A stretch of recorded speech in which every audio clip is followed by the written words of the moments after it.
So now let's turn to a different kind of trigonometric equation in which we're trying to find the set of solutions over the set of all real numbers, that is, over negative infinity to positive infinity.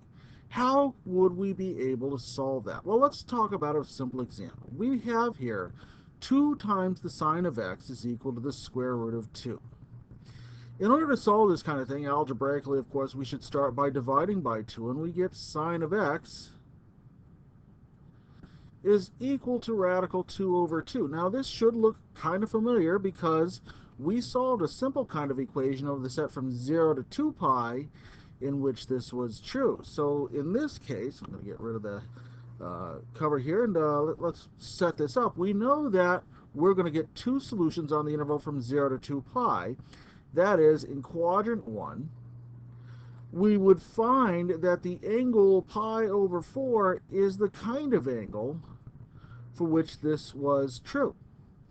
We should also find over here in quadrant 2 another value that makes our positives. So we use a reference angle pi over 4.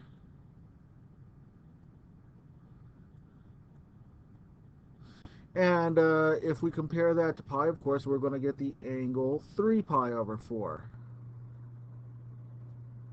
So are those the only 2 values that make this true? X equals pi over 4 and x equals 3 pi over 4. Well, no.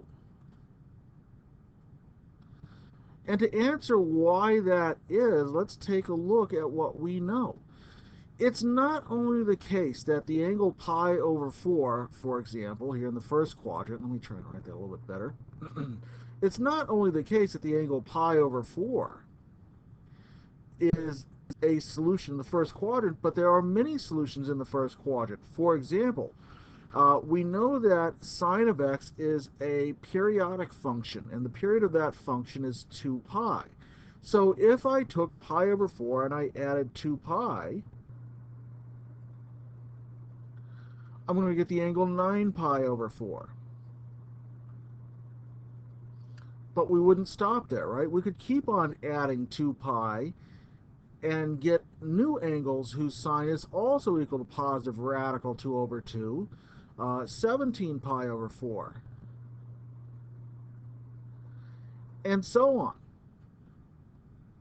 So what are we saying? Well, it looks as though we could say that anytime we took the angle pi over 4 and added some multiple of 2 pi, we have a solution to our system, to our equation, right? That is pi over 4, 9 pi over 4, 17 pi over 4. We could go to pi over 4 minus 2 pi, which would be negative 7 pi over 4. All of them are angles that terminate right here in this position in quadrant 1 and have a sine equal to radical 2 over 2.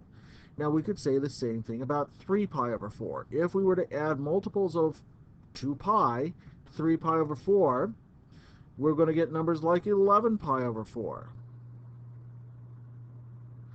We could add 8 pi over 4, that's 2 pi again, and we would get 19 pi over 4. And so on. And rather than trying to list out every single possible value for which this is true, we write it this way. We say 3 pi over 4 plus any multiple of 2 pi is going to be our solution set. So in this case, the solution set includes a multiple answers, and we say that infinite number of answers is found by taking pi over 4 plus any multiple of 2 pi, 3 pi over 4 plus any multiple of 2 pi, to give us a quadrant 1 or quadrant 2 angle whose sine is radical 2 over 2. And that's the kind of thing that we're after here.